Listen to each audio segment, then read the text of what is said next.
저희 기관은 크게 세 가지 방향성을 갖고 ESG 경영을 하고 있는데요. 먼저 이제 기관 내부에서 ESG를 내재화하는 방향으로 먼저 첫 번째 방향을 잡았습니다. 그래서 작년에는 ESG 주간이라고 그 내부 임직원들을 대상으로 ESG를 내재화하는 어떤 캠페인 프로그램 같은 거를 진행을 했었는데요.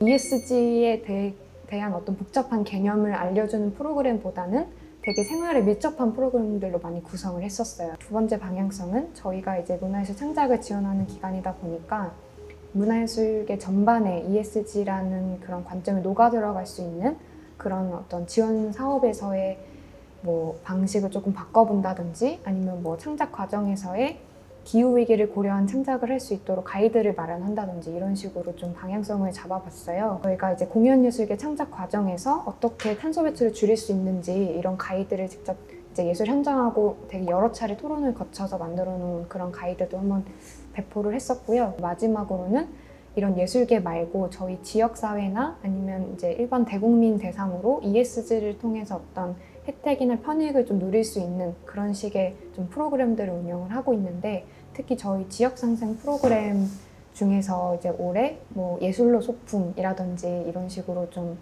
그 일반 시민들이 문화예술을 많이 향유하고 문화예술로 하여금 실제로 인식 개선이 될 수 있는 그런 차원의 프로그램들을 좀 많이 이번에 새롭게 진행을 했었어요.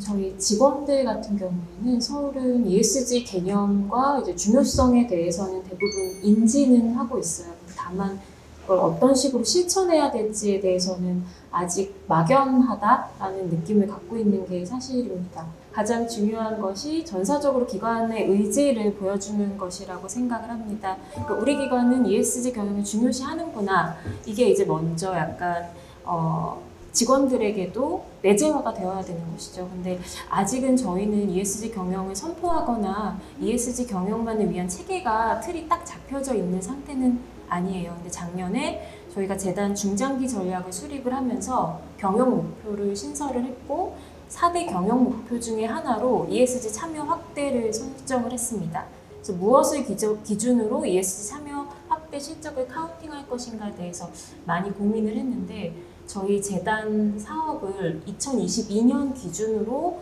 다 한번 나래비를 세워서 사업을 카운팅을 해봤었더니 총 175개의 세세부 사업이 있더라고요. 그래서 이 세세부 사업 175개 중에 ESG에 해당하는 사업 활동 비중을 2027년까지 점진적으로 30%를 늘려보자 이렇게 일단 목표를 설정했습니다. 아직 저희가 그 측정 지표를 고도화하고 있는 단계지만 ESG 그 각각의 영역에 대한 성과 지표를 나름대로 정의를 한번 러프하게 해봤어요. 그래서 예를 들어서 환경 섹션 같은 경우에는 뭐 사업의 친환경적 요소가 들어간 것만으로 카운팅하는 것이 아니라 이제 사업의 목적 자체가 친환경, 기후위기 대응이라든지 아니면 사업의 주 운영 방식을 아예 친환경으로 전환했다라든지 이런 부분들을 좀 보수적으로 카운팅하면서 이게 부서의 성과 그리고 나아가서 전사적인 그런 성과로 좀 연계시킬 수 있는 그런 체계를 잡아가고 있는 단계입니다. 경기문화재단은 세 가지로 좀 정리를 할 수 있을 것 같아요. 첫 번째 전략, 두 번째 추진 체계, 세 번째가 내재화겠죠. 첫 번째 전략 같은 경우에는 제가 이제 전략을 담당하고 있었기 때문에 기관 전략 하에 ESG 전략을 조금 만들었어요, 저희는. 근데 기존의 KESG 가이드라인이나 ESG 개념이 사실은 이제 민간인과 산업 쪽에 조금 일정 부분, 굉장히 많은 부분이 있기 때문에 그 개념을 우리 기관만의 전략으로 조금 먼저 인지하기 쉽게 하는 게 중요할 거란 생각이 좀 들어서 그 전략에 따라서 경기문화재단의 ESG 전략을 먼저 수립을 했습니다.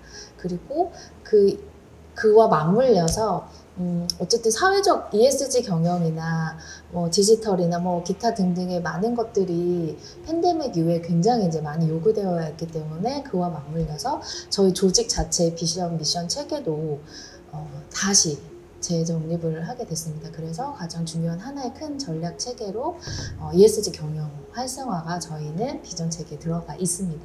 그러면서 이제 그게 맞물리면서 조직의 미션 비전 하에 ESG 전략이 이제 같이 연동되고 ESG 전략 하에 세부 전략별로 이제 뭐 전략 과제라든지 그리고 전략 과제에 따른 실행 과제를 해마다 지금 전략을 세우고 그거를 전사적으로 공유하고 있습니다.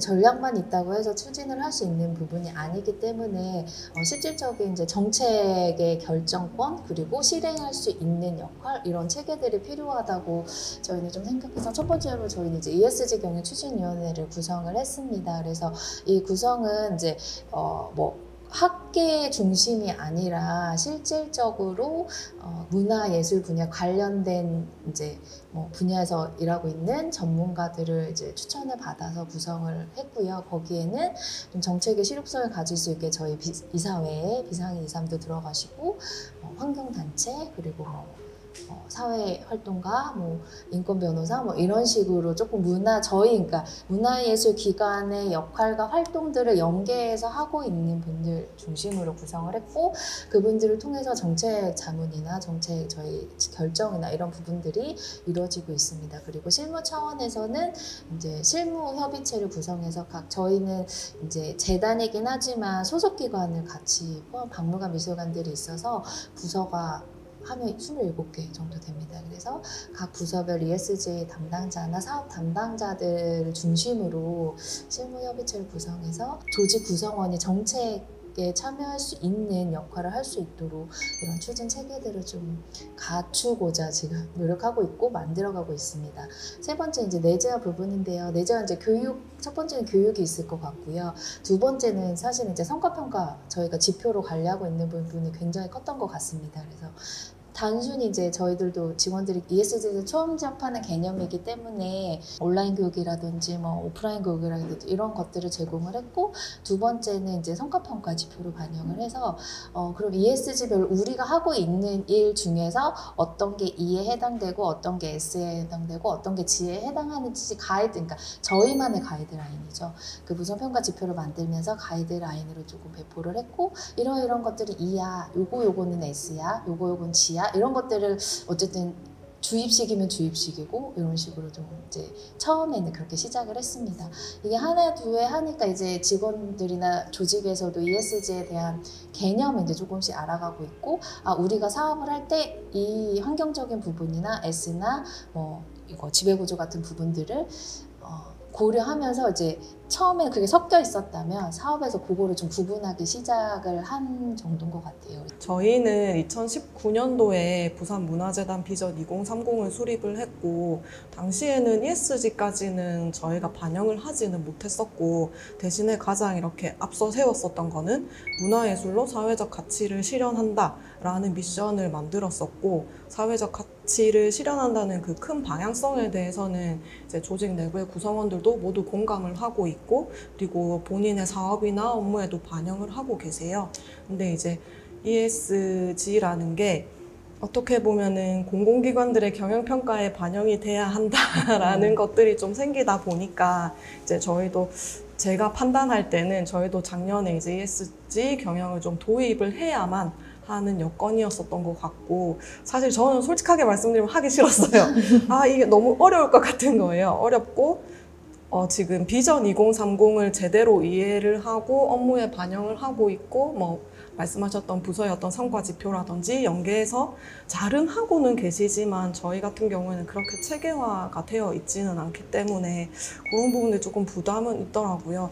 또 다행히 직원분들이 사회적 가치랑 ESG가 결국에는 같은 결을 가지고 있고 같은 추구하는 방향성이 지속 가능성이라는 것들을 염두에 두고 있다는 것들을 인지하고 있기 때문에 그런 부분들이 조금 수월했던 것 같고, 그래서 조직 내에서 이제 ESG 경영을 경영 계획을 수립을 하는 거를 작년에 하기는 했고, 실제로 저희 내부의 정책연구센터라든지 사업부서에서 이미 진행하고 계신 부분들을 저희는 이제 ESG 경영이랑 연결시킬 수 있어야 했었거든요. 그래서 그런 부분들을 좀 찾아야 했었고, 세부적인 실천이라고 한다 하면은 탄소 중립 실천이랑 관련해서는 기후위기를 위해서 예술 활동을 하고 계시는 예술 단체나 예술인들의 사례를 연구조사했었던 것들, 그런 것들이 있고, 그리고 포럼을 하기도 하셨고, 그리고 저희는 이제 부산은 이제 바다가 가까이에 있으니까 비치코밍 프로그램을 지금 한 3, 4년째 유지를 해오고 있거든요. 그래서 작년 같은 경우에도 ESG 경영을 선언을 할 때 그 사업을 진행하는 거랑 연계를 시켰어요. 그래서 선언을 하는 것도 직원들만 모여서 열심히 하겠습니다 이렇게 한 게 아니라 같이 이제 플로깅 참여하셨던 시민분들과 같이 ESG 경영 재단 같이 선언하는 형태로 저희가 세팅을 했었거든요. 그래서 그런 부분들이 좀 있고, 야외 행사나 이런 부분들 할 때는 기존의 몽골 텐트 같은 걸 썼다면 이제 나무로 된 친환경 부스 같은 것들을 쓰는 방향으로 가고, 그리고 현수막이라든지 배너라든지 그런 부분들도 친환경 소재로 만들어진 것들, 비용은 조금 더 들어간다고 들었어요. 그렇지만 그런 부분들을 조금 반영을 하고, 저희가 사무 공간 같은 경우에도 이제 형광등이었던 것들을 이제 LED 전구로 이렇게 조명을 전환을 하는 이런 부분들을 이제 좀 진행을 하고 있고요.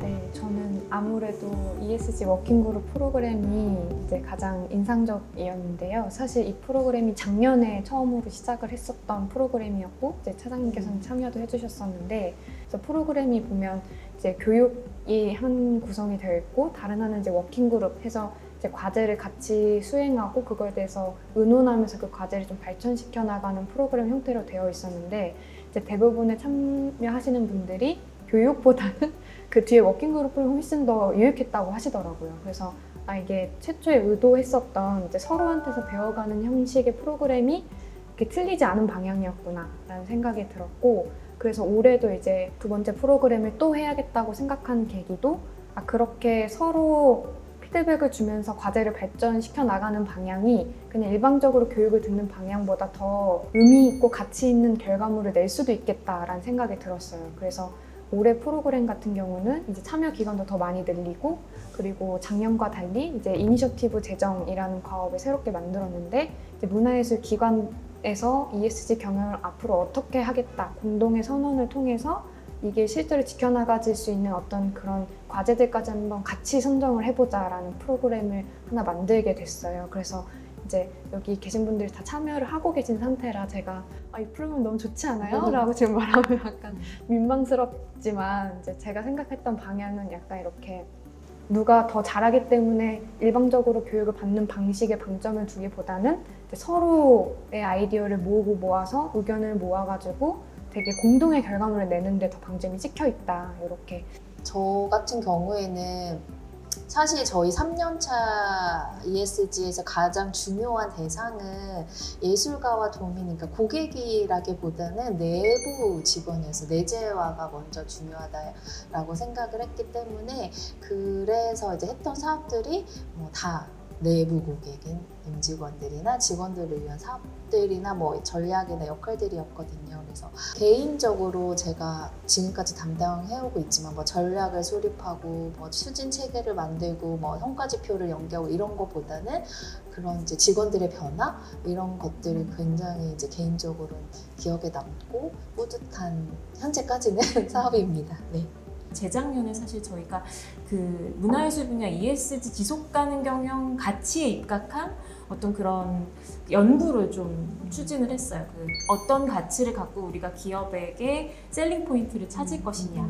네, 그래서 공통 분모를 한번 찾아보자. 그래서 6개의 전환적 가치를 좀 도출을 해봤거든요. 그래서 문화예술을 통한 다양성 제고, 문화예술을 통한 삶의 질 증진, 지역 문화예술 일자리 양성을 통한 지역 경제 활성화, 문화예술 기반의 지속 가능한 도시 구현, 문화예술과 밸류체인 접목을 통한 지속 가능성 제고, 마지막은 문화예술을 통한 기후 변화 대응 기업. 이렇게 이제 6개의 6대 전환적 가치라고 저희는 표현을 하는데, 이렇게 이 가치를 기반으로 저희가 로레알 코리아의 어떤 밸류체인과 접목한 그런 그 제휴 사업을 추진을 한 게 있어요. 그래서 사실 어떻게 보면 심플하기는 한데 장애 예술인의 친환경 예술 작품 창작을 지원하는 그런 사업이었어요. 로레알이랑 함께한 게. 그래서 이제 저희는 국내 장애 예술인을 대상으로 친환경 주제 창작 작품 공모전을 한 거죠, 함께. 그리고 이제 공모 선정작은 롯데백화점 본점에 이제 전시가 됐고, 친환경 제품 패키지 박스 디자인으로 그걸 활용을 했어요. 그래서 이렇게 기업 밸류체인이랑 연계를 하면서 ESG 경영 가치를 기반으로 이제 말 그대로 파트너십을 맺고 거버넌스에 해당할 것이고, 환경적 가치나 사회적 가치에 부합하는 그런 사업을 추진을 해보는 게 저희가 서울문화재단과 광역문화재단으로서 좀 선도적인 그런 사업 모델을 만들어가고 있는 것이 아닌가. 그래서 이런 부분들은 저희의 좀 중요한 역할이라는 생각도 들고, 계속 저희는 조금 안 해봤던 거기는 하지만 새로운 시도들을 좀 하고 있거든요. 그래서 이런 부분이 좀 소개할 만한 사례이고 저희의 역할이 아닌가 생각됩니다. 부산이 시장님이 바뀌면서 내세우고 계시는 시정이 15분 도시거든요. 많이 들어보셨을 것 같아요. 일상에서 뭔가 가까이서 내가 걷는 도보로 15분 혹은 뭐 버스나 자전거로 15분 내에서 문화예술을, 저희 재단 기준으로 하면 문화예술을 즐긴다든지 아니면 병원을 갈 수 있다라든지 이런 것들이잖아요. 그런 부분들이 저희가 지금 ESG랑 좀 연계가 많이 돼서, 어차피 걸어서 기본적으로 도보를 의미를 하는 거니까 그런 부분들이 좀 연계가 많이 돼서 올해 저희가 처음으로 시도해 봤었던 게, 부산에 이제 갈매길이라고 있는데 그 관련된 사업을 진행하시는 그 기관이랑 저희가 같이 조인을 했고, 그래서 이제 내용 자체는 어떻게 보면은 아주 소소한 거예요. 예를 들면 부산에 망미동이 있고 구포라는 동네가 있는데, 그 동네에서 시민분들 한 30명, 40명 다 같이 이제 걸으면서 1시간, 1시간 반, 많게는 2시간 가까이 걸으면서 그 동네에서 저희가 만날 수 있는 어떤 역사 문화 자원들, 이런 것들에 대해서 저희가 알고 다시 한번 알게 되는 그런 프로그램이었었거든요. 솔직히 말씀드리면 진행하는 각 부서에서 입장에서 이게 과연 재미있을까요? 이게 과연 ESG일까요? 아니면 이게 15분 도시일까요? 이런 반신반의하는 게 있었어요. 근데 저는 부산에서 태어났고 자랐고 그 망미동이나 구포라는 동네를 가보지 않았던 것도 아니고 가봤었는데도 불구하고 그 1시간, 1시간 반 걸으면서 제가 몰랐던 그 동네 구석구석을 알게 됐거든요. 그래서 걸으면서 운동도 되고, 내가 이 동네에 이런 것들이 있었구나, 역사 문화가 있었구나 라는 거를 알게 되는 계기가 됐었어요. 그래서 저는 이거는 ESG 차원에서도 괜찮은 사업이었구나 라는 생각을 조금 했고,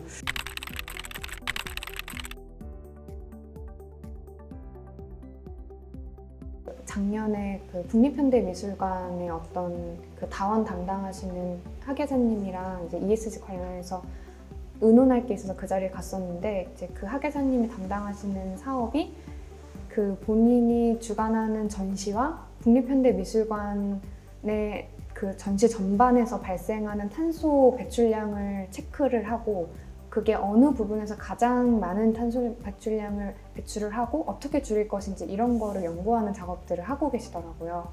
근데 이제 그 학예사님 말씀으로는 정말 아이러니하게도 관람객들이 관람을 하러 올 때 가장 많은 탄소 배출량이 배출이 된다는 거예요. 근데 전시를 하는 입장에서는 그분들한테 전시를 보러 오지 말라고는 할 수 없잖아요. 그래서 그게 되게 그런 아이러니한 상황을 직면하는 상태에서 제가 그분을 만나 뵀어요. 그리고 또 그걸 다르게 얘기하면, 사실 창작 과정이나 전시를 올리는 과정에서는 거의 탄소 배출량이 막 엄청 우리 지구의 기후위기의 되게 주 원인도 아닐 뿐더러 산업계에서 배출하는 거에 비하면 정말 미미하고 각소량이에요. 그래서 되게 힘들게 창작하시잖아요, 예술인분들. 그 과정에서 또 탄소 배출량을 줄인다는 명목하에 그거를 기관이나 공공 차원에서 강요를 하면 안 된다라는 생각이 되게 강하게 들더라고요. 그거는 그분들이 직접 하셔야 되는 선택의 문제지 그걸 누가 강요해야 되는 부분의 문제는 아니라는 생각이 확실히 들었어요. 그럼에도 불구하고 이제 저희 기관에서 그 탄소 중립 실천 가이드를 만들 때 만났던 예술인 분들은 그런 힘든 창작 과정에도 불구하고 탄소 배출을 줄이려고 굉장히 노력들을 하시더라고요. 어쩌면 그 문화예술에 보이지 않는 힘과 그 고유한 가치, 우리가 늘 사실 얘기를 하는 부분이지만 그것을 통해서 이 과제를 해결하는데 사실 좀 기여할 수 있는, 문화예술이 기여할 수 있는 지금이 좀 최적의 기회가 아닌가, 이렇게 좀 반대로 이제 발상의 전환을 하면 좀 그런 생각도 들더라고요.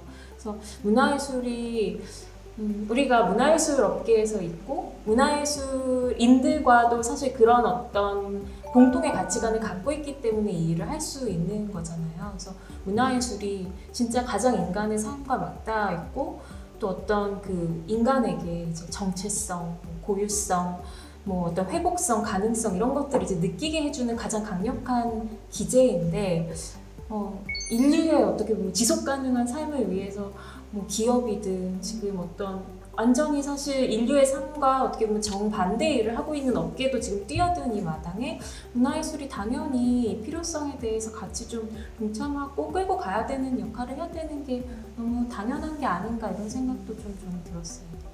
정말 우리도 단순히 그냥 개념을만을 소비하는 게 아니라 소비에서 그치지 않고 지속 가능성을 어떻게 활용시켜줄 수 있는지를 좀 고민이 필요한 것 같아요. 그래서 그 고민은 단순히 개인 담당자의 부분은 아닌 것 같고 이런 워킹 그룹이나 아니면 다른 자리를 통해서 조금 공동의 그런 것들을 찾아내야 하지 않을까, 그런 것들이 필요한 시점이 아닌가 이런 생각이 좀 많이 들어요.